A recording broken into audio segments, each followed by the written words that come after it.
주요 빅테크 기업들의 내부자들, 올해 들어서 주식을 대량 매도했다고 합니다. 이게 고점 신호가 될까? 자, 아마존의 제프 베이조스 우리 돈 11.3조 원, 메타의 마크 저커버그 1,800억 원, 팔란티어의 피터 티엘 2,300억 원. 자, 어마어마한 양의 주식을 매도했는데요. 보통 이런 내부자 주식 매도, 특히 CEO급, 이게 좋지 않은 이유가 뭐냐면 내부자들 판단에 주가가 많이 올랐다 이미, 혹은 자사의 투자 가치가 정점이다. 그 돈을 자사에 투자하는 대신에 다른 쪽에 투자하거나 갈아타는 게 더 효율적이라고 판단하는 경우가 많기 때문이에요. 분명 조정 시점은 나와가는 것 같은데, 일단 구독자 여러분들 계속 오른다에 반 이상 투표를 하긴 해주셨어요. 자, 일단 현재는 고점이 아직은 아니다 라는 게 제 생각입니다. 먼저 여러분들이 가장 먼저 기억하셔야 될 거는 올해가 미국 대선의 해라는 거예요. 이거를 기본적으로 깔고 가야 됩니다. 바이든이 주식시장 경기를 절대 죽일 수 없어요. 가제는 개편이다. 연준 의장 제롬 파월도 마찬가지죠. 미국 대선이 있던 해에는 자, 이렇게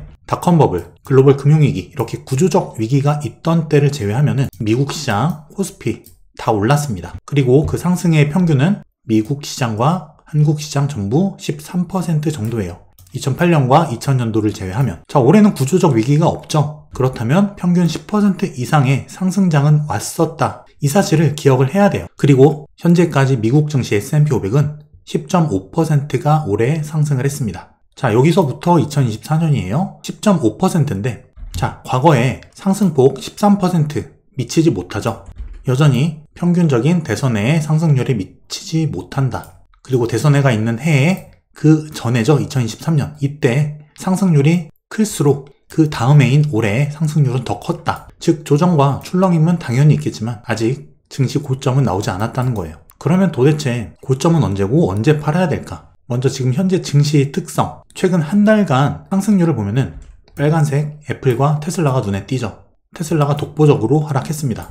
이게 독보적인 엔비디아의 상승률 20% 이쪽으로 몰려가고 있다는 거예요. 실제로 서학개미분들 테슬라와 애플 팔아서 엔비디아로 넘어갔다. 또는 반도체 ETF로. 실제 2024년 주요 종목 수익률을 보면 여실히 드러나죠. 엔비디아 그리고 SOXL 91, 56 독보적이죠, 상승률이. 메타 또한 AI 모멘텀을 받고 있는 회사, 브로드컴, 마이크로소프트 모두 AI 반도체 향이죠.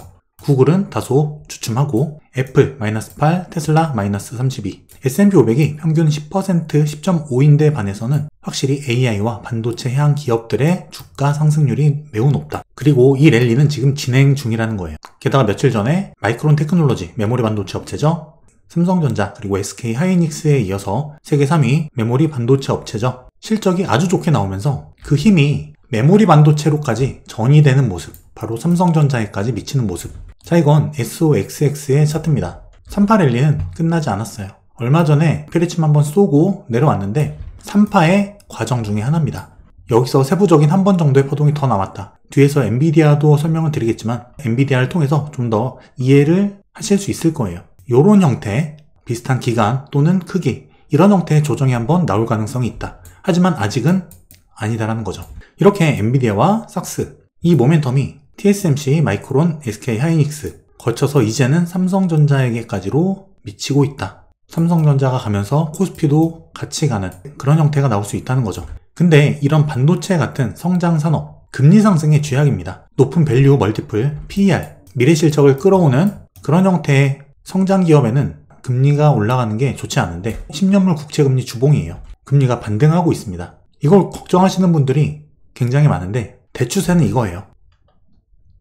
큰 방향을 결정하는 그 과정에서의 자잘한 움직임들일 뿐이다. 필라델피아 반도체 지수예요. 선행 PER, 이 초록색 선, 그리고 이 회색 선 EPS, 주당 순이익. 자, 이익의 상승폭에 비해서 PER이 더 급속도로 올라가고 있죠. 이 얘기 뭐냐면 이익의 상승 속도보다 주가 상승폭이 더 가파르다라는 이야기예요. 그리고 필라델피아 반도체 지수의 이 PER, 선행 PER이 과거 2010년도부터 추적해 나가 봤을 때 굉장한 고점에 있는 것처럼 보여진다. 이 PER 상승 추세, 어떻게 보면 밴드라고도 표현할 수 있을 것 같은데 그 밴드 상단이에요. 그럼 이게 고점이냐? 어쨌든 이 이익과 PER 갭이 있다 보니까 이렇게 갭이 벌어지는 구간에선 결국 PER은 낮아지고 이익이 올라가고 만나는 이런 지점이 온다는 건데 PER이 낮아지면서 주가가 떨어지겠죠. 이익은 올라가고 이런 지점이 한번 올 수도 있다는 이야기 같은데, 하지만 아직은 어마어마한 엄청난 오버슈팅 구간이 아니라는 거예요. 아직은 아니다. 오버슈팅이 나오지 않았어요. 갭이 있는 것 같지만 이런 구간, 사이클의 정점에 비하면 아직 큰 건 아니다. 그리고 금리 자체는 곧 하락할 가능성이 높습니다. 제롬 파월 연준 의장 올해 3번 기준금리 인하, 점도표에서 올해 말 예상금리 4.6%, 양적 긴축 곧 속도 늦추겠다. 그리고 내년 금리 인하 4번 예상을 하다가 3번으로 줄었죠. 내년 예상금리는 3.9%. 자, 이런 내용이 있었는데 결국 금리 인하 시기 자체는 6월경으로 점쳐진다. 실제 패드워치를 보게 되면은 6월달 금리 인하 가능성 0.25 인하 가능성이 가장 높고 0.5 인하 가능성까지 합하면 6월달 금리 인하 가능성이 75% 이상이다. 결국 지금 약한 채권 ETF도 가격이 굉장히 좋아질 겁니다. 금리 인하에 따라서 밸류에이션 부담도 낮아질 수 있다. 자, 실제 이번에 굉장히 의미 있던 부분이 마이크론 테크놀로지의 흑자 전환 매출이 전년 대비해서 무려 57%나 급등을 했어요. 그리고 주가에 굉장히 중요한 부분인데 손실에서 흑자 전환, 흑자가 늘어나는 것보다 손실에서 흑자로 전환하는 게 주가에는 훨씬 긍정적으로 작용을 해요. 그런 경향이 있습니다. 실적 발표 이후에 마이크론 14% 급등을 했죠. 그리고 이 실적 증가가 지속될 것으로 보여지는 또 하나의 데이터인데 과거에 마이크론 테크놀로지 같은 경우에 턴어라운드 이렇게 적자에서 흑자로 돌아서는 이런 구간 이후에는 자 이렇게 7분기 연속 EPS 실적 증가가 일어났다는 거예요. 현재도 마찬가지예요. 턴어라운드 이후에 3분기 연속 EPS 증가가 일어나고 있는데 이런 상황을 따져본다면 아직 실적 증가 추세는 이어질 가능성이 높다는 거죠. 그리고 반도체 사이클이란 게 몇 달 만에 이렇게 꺾이는 게 아닙니다. 대규모 장치 산업이기 때문에 사이클이 몇 년 단위로 길죠. 자, 이 마이크론의 어닝 서프라이즈는 곧 국내 메모리 반도체 업체 1, 2등 삼성전자와 하이닉스 연결이 될 거예요. 자, 삼성전자 턴어라운드죠. SK 하이닉스도 마찬가지 턴어라운드. 더 기대가 되는 건 지금 이 다음에 나올 1분기 실적. 이게 진짜입니다. 엄청난 어닝 서프라이즈가 예상된다고 하죠. 이 모멘텀은 코스피 3000 시대로 연결이 될 것이다. 관련 내용을 지난 영상을 통해서 한번 참고해 보시고요. 그리고 이 AI, 반도체의 어마어마한 발전 속도, 첨단 기술은 이런 형태로 발전한다고 하죠.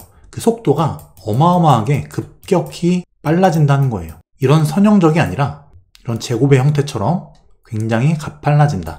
실제 엔비디아 GPU의 발전사 추이를 보면 자, 몇 년 안 됐어요. 16년부터 연산력은 어마어마하게 급증을 합니다.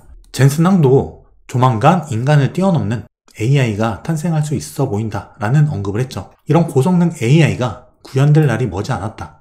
이 얘기는 AI의 대중화가 우리 생각보다 더 빠른 시간에 일어날 수 있다는 걸 의미해요. 이건 곧 AI나 반도체 기업들 실적 증가가 눈에 보이는 속도로 이어질 가능성이 있다는 걸 의미하기도 하죠.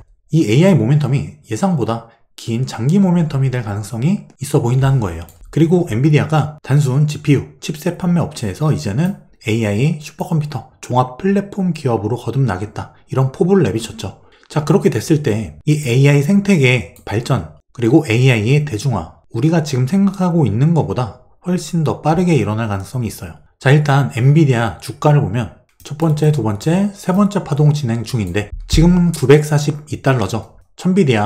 엔비디아 1000달러가 머지 않은 걸로 보입니다. 이 세 번째 파동은 일단 1000달러를 넘어서 그 위에서 주가가 정점을 찍고 그 다음에 이런 형태의 꽤 장기간이죠. 몇 달 이런 형태의 조정에 한번 나올 가능성이 있어 보입니다. 하지만 그게 지금이 아니라 1000달러 넘어서 정점을 찍은 후 이런 형태 자잘한 조정이 오더라도 결국 주가는 1000달러를 넘어갈 가능성이 높아 보이고 그 다음에는 이런 형태의 비교적 장기간 조정이 나올 가능성이 있어 보인다. 이런 질문을 하셨는데 3파가 1파보다 짧을 수 있냐? 이게 지금 짧아 보이기 때문에 그런 질문을 하시는 분이 계신데 이건 지금 로그 차트입니다. 일반 레귤러 차트로 보면은 3파가 굉장히 지금 긴 상태예요. 로그 차트이기 때문에 이게 짧아 보입니다. 가격이 아니라 수익률 기준이기 때문에. 그리고 3파는 1, 2, 3, 4, 5 중에서 가장 짧지 않은 파동일 뿐이지 1파보다 짧은 경우도 있어요. 하지만 지금 현재 3파는 연장 파동 형태로 굉장히 강하게 나가고 있다. 1000비디아 달성한다는 거죠. 그리고 그 위에서 한번 꽤 장기간의 조정이 나올 가능성이 있다. 그리고 이런 형태의 조정이 한번 나오더라도 그게 마지막이 아니다. 한 번 더 간다는 거죠.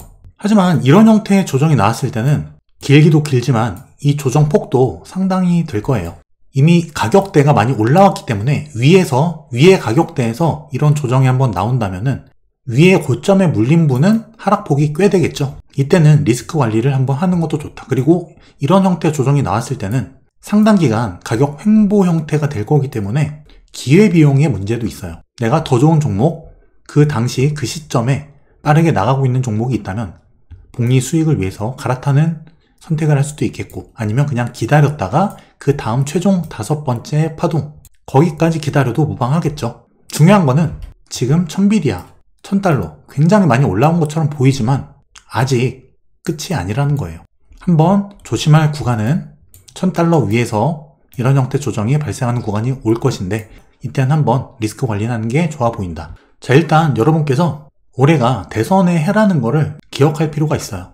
이 AI 버블로 불리는 상승 랠리가 그렇게 쉽게 끝나진 않을 거다. 이 사실을 기억하고 장기적 관점으로 좋은 투자 전략을 통해서 큰 수익 내는 이번 상승장 맞이하시는 상승가족 여러분 되시길 바라겠습니다. 머니앤클래스에서 런칭한 제 손실 없는 주식 투자 강의, 벌써 많은 분들께서 강의를 통해서 변화하고 성장하고 계세요. 제가 어려운 지난 하락장부터 수익을 내는 그 과정에서 실제 제가 실전에서 쓰고 있는 모든 노하우들, 그런 것들을 모두 녹인 강의입니다. 커리큘럼을 보시면 기업을 분석하는 과정, 목표 주가 구하는 방법, 차트 분석 방법, 그리고 주도주와 주도업종을 찾는 방법, 달러 환율을 이용한 수익 극대화 방법, 실전 매매 노하우, 그리고 경제위기를 예측하고 수익을 내는 방법, 이렇게 주린이 분들께서 반드시 알아야 될 부분만, 핵심만 넣었습니다. 많은 분들이 만족하고 변화하고 계시는 수강생분들의 후기처럼 여러분들도 변화하고 성장하는 투자자로 거듭나시길 바랄게요. 그 과정에서 제 손실 없는 주식 투자 강의가 많은 도움이 되실 거라 확신합니다.